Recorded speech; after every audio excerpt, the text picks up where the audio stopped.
of our adventure in faith, and this morning it's about connection. And everything that you've heard so far is all about connection. It's all about knowing that there really is only one. And when we practice from that place, when we look at the world from that place of unity, of oneness, then what we see is unity and oneness back. And we are not moved by conditions and circumstances, and therefore conditions and circumstances move. They change. Ernest Holmes said this: the unity of good is a revelation of the greatest importance, for it teaches us that we are one with the whole and one with each other. The fatherhood of God and the actual brotherhood of man, the actual brotherhood, sisterhood of man, women, will be made apparent on earth to the degree that man realizes that unity. So to the degree that you and I realize that unity, this world that works for everyone that I'm always talking about at the beginning of every service, must come about. Must come about because there is only one. And it's a revelation of good and good only. We do not believe in two powers. There isn't a power of good and a power of evil. There's only a power of good. And it's forever revealing itself. It's forever moving throughout creation as itself.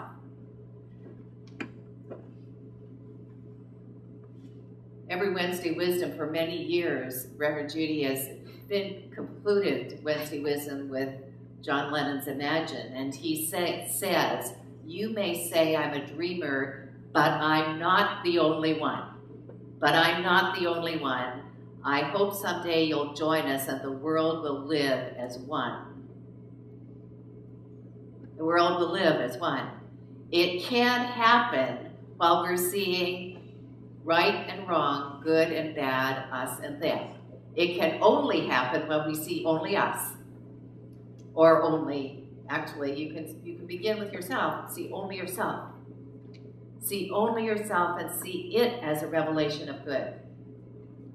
So you'll tell me, you're watching me, Josh, my friend.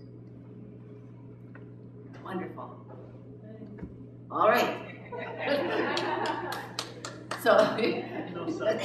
So this morning when I got here, now when I left last night, because we'd had another air thing happen over the weekend, so I left here about 6:30 last night as the air conditioning people were leaving. I'm telling you, we're doing good business for the air conditioning people because we've had them often. And when they come on a Saturday or Sunday, it's triple time or whatever. So it was worth it because we have air conditioning unit that works. When I left, our cleaners were here, and they were doing a mighty fine job. And so I left, I locked up, and when I got here this morning, I see our wonderful Tony Sparks with a broom in her hand out in the lobby, and I'd come in this way. Tony, what are you doing? The cleaners were the last people here last night. And then I saw it. And then I saw it. I hadn't seen it until then, that both windows had been shattered, and there was glass all over the floor.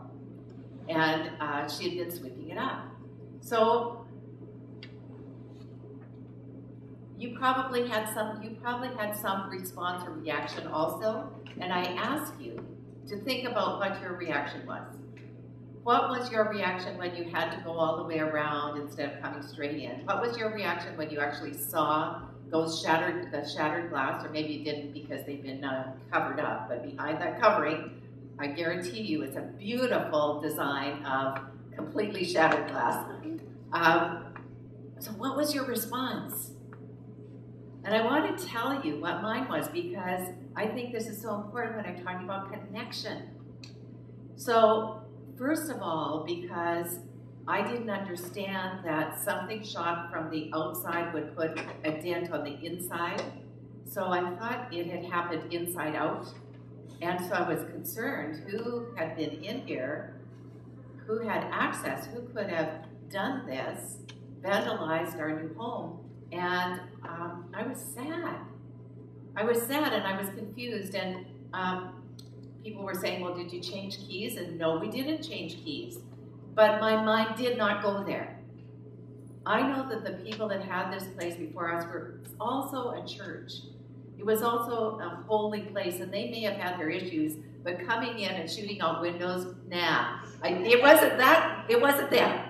It wasn't them. My mind didn't go there. It refused to go there. And then when the sheriff got here, he said, oh no, this came from the outside.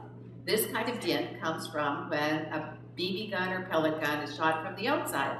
Now I have a different story in my heart and in my mind. Now I see, oh, this is likely someone that was playing. This was likely young kids playing, and great target practice because no one can see them from the streets to be back here. And then I thought, well, have I ever vandalized anything? How can I be one with this? And it came right away, you know, Halloween in a small town in Saskatchewan, you know. And my parents knew nothing. Of course, they knew nothing. We were just trick-and-treating. We were just treating, Mom. There were no tricks. And it wasn't true. We got soap and soaped windows, and we knocked over outhouses. Mind you, we all put them back the next day, but we did those things. So there is no difference between me and that one. There's no difference. We're one. There's a unity. There's only a one life, and it's God's life. And if, by chance, because my mind did flit in another direction as well, that maybe this isn't as standard brand a religion as is wanted here. And my mind went there for just a moment of maybe people are upset that we're not a mainstream Christian denomination. And I remembered back in our old location where I went when we had that group of people praying on the door, Lord, please close these doors forever. Well, they're closed forever now. In that place. So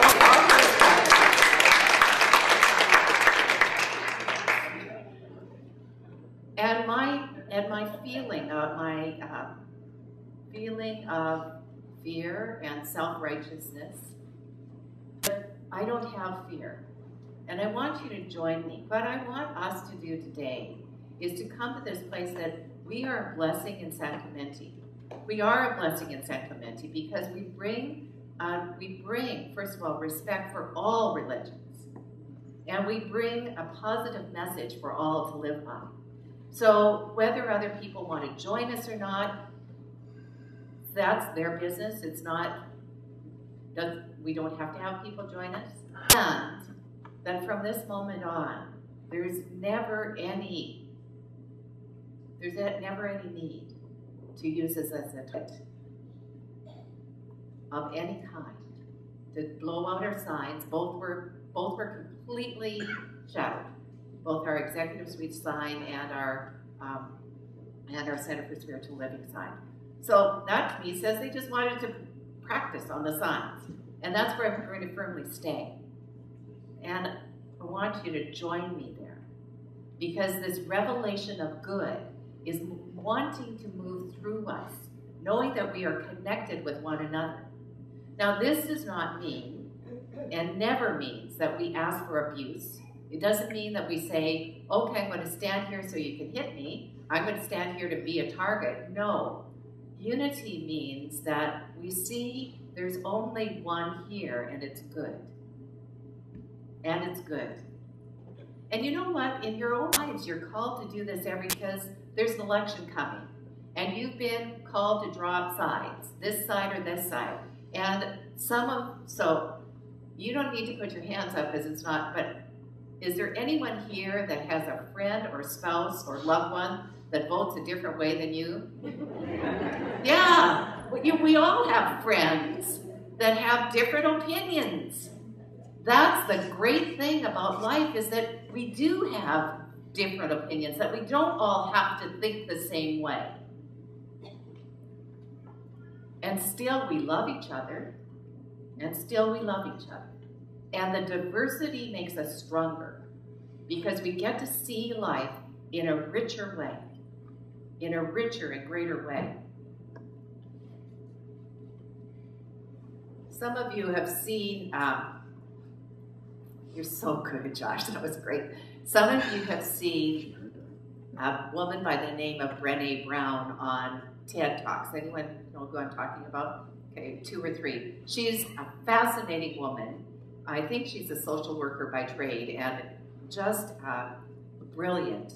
And she wrote this about connection. She said, but now, because it's not on my new best friend, we cultivate love. We cultivate love when we allow our most vulnerable and powerful selves to be deeply seen and known. And when we honor the spiritual connection that grows from that offering with trust, respect, kindness, and affection. Then she says, love is not something we give or get. It is something that we nurture and grow. A connection that can only be cultivated between 2 people when it exists within each one of them. That's a really important part. We can only love others as much as we love ourselves.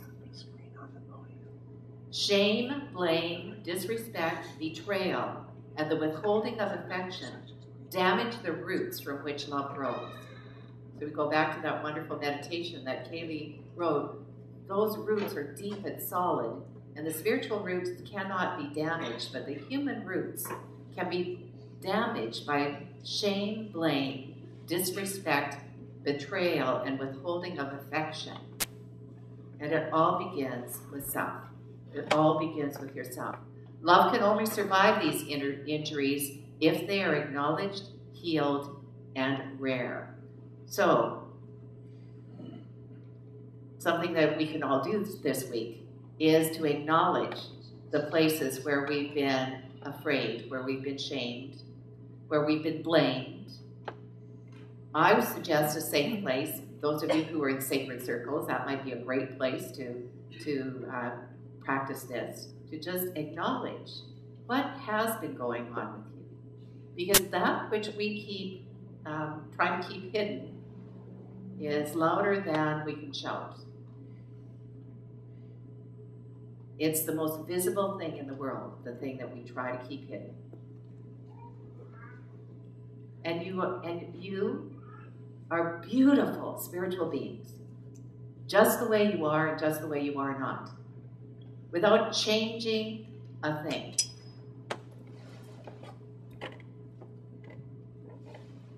The Buddhist monk Thich Nhat Hanh wrote a beautiful poem called Please Call Me by My True Names.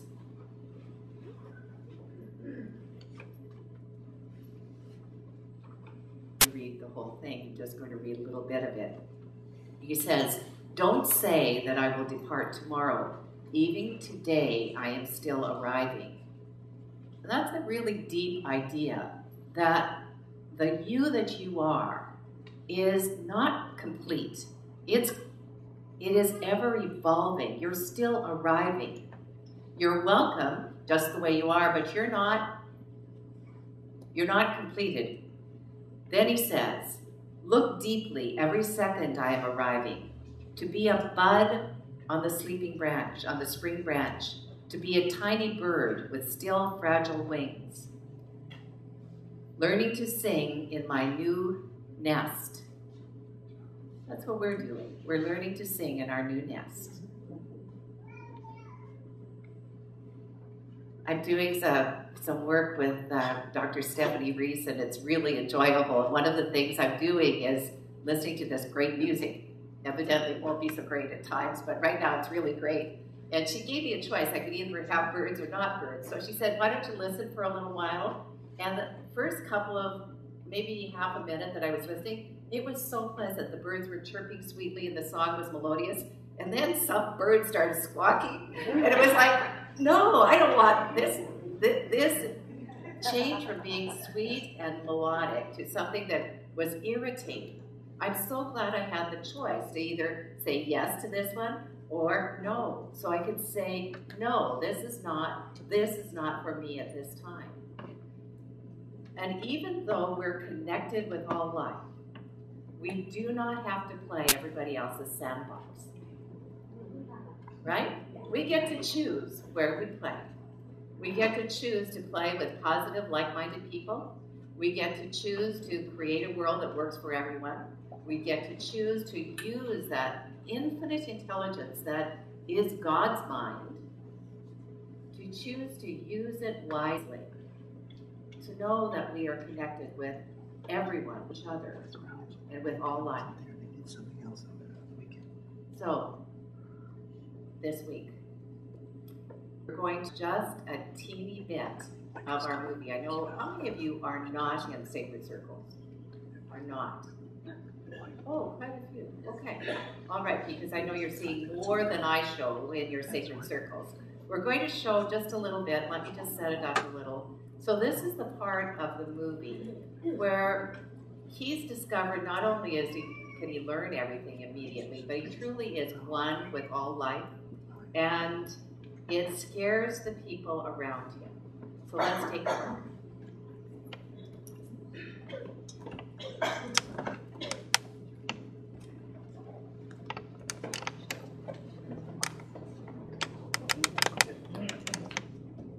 They're searching for a Portuguese boy who is sick.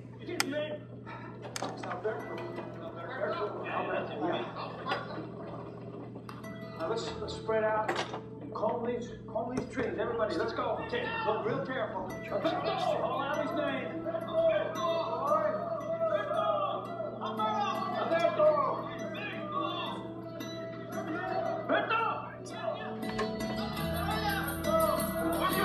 Where are you, kid?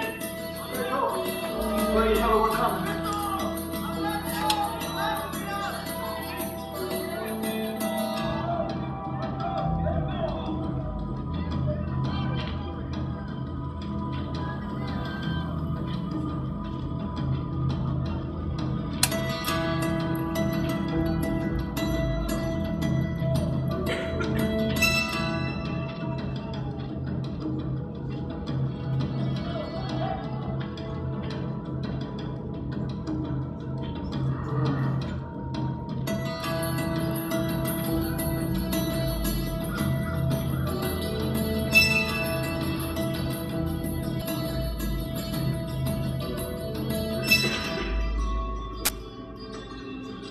George, what you got? Huh? What? He's not with the archery. Huh? He's sick, Doc. Oh. He's there. Where is he? Where? Over here. Let's go. With you. With you. Huh?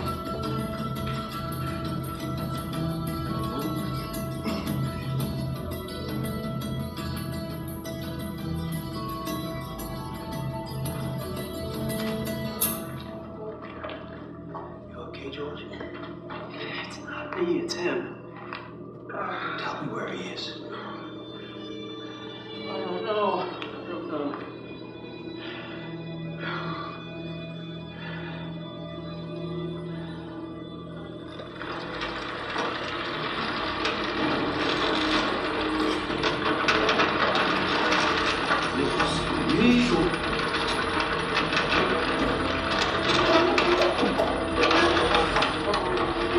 There's a man under there.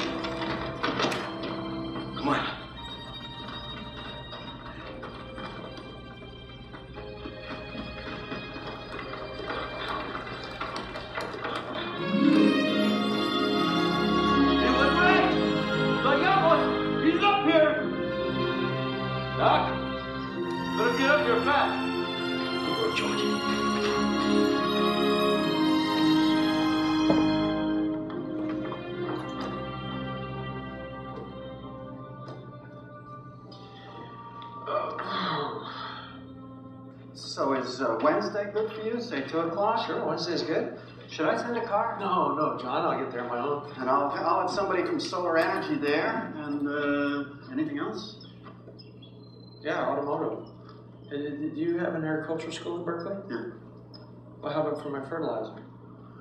I'll take care of it.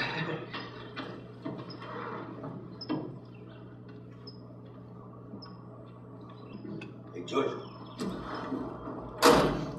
Esa mujer con Doc, that's the little boy's mom. She's the only one who talks English, I think. Oh, it's too bad she wasn't here earlier, huh? Yeah.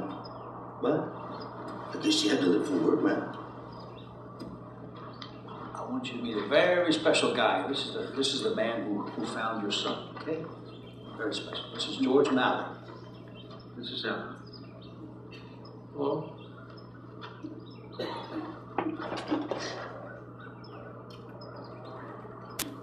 It's okay.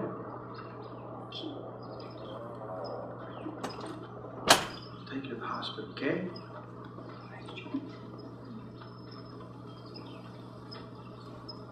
Way to go, patron. Do you know what kind of work she was looking for?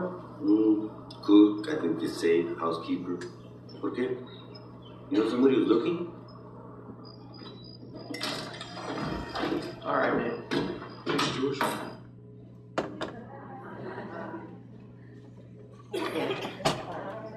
Continues from there. Notice that the serious looking fellow was a professor from Berkeley, and so he wasn't scared. He was curious.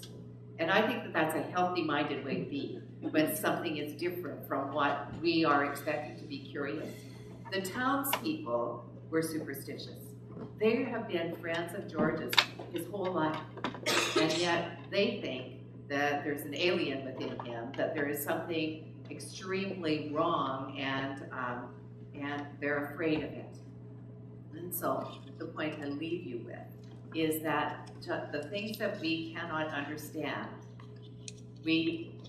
whether it's a shattered window or whether it's someone that has abilities that we don't have, the healthy-minded way to approach it is God is everywhere present. And so this too is God, this too is good. And to be curious about what our blessing is in it. Have a fabulous week of connection, and so it is.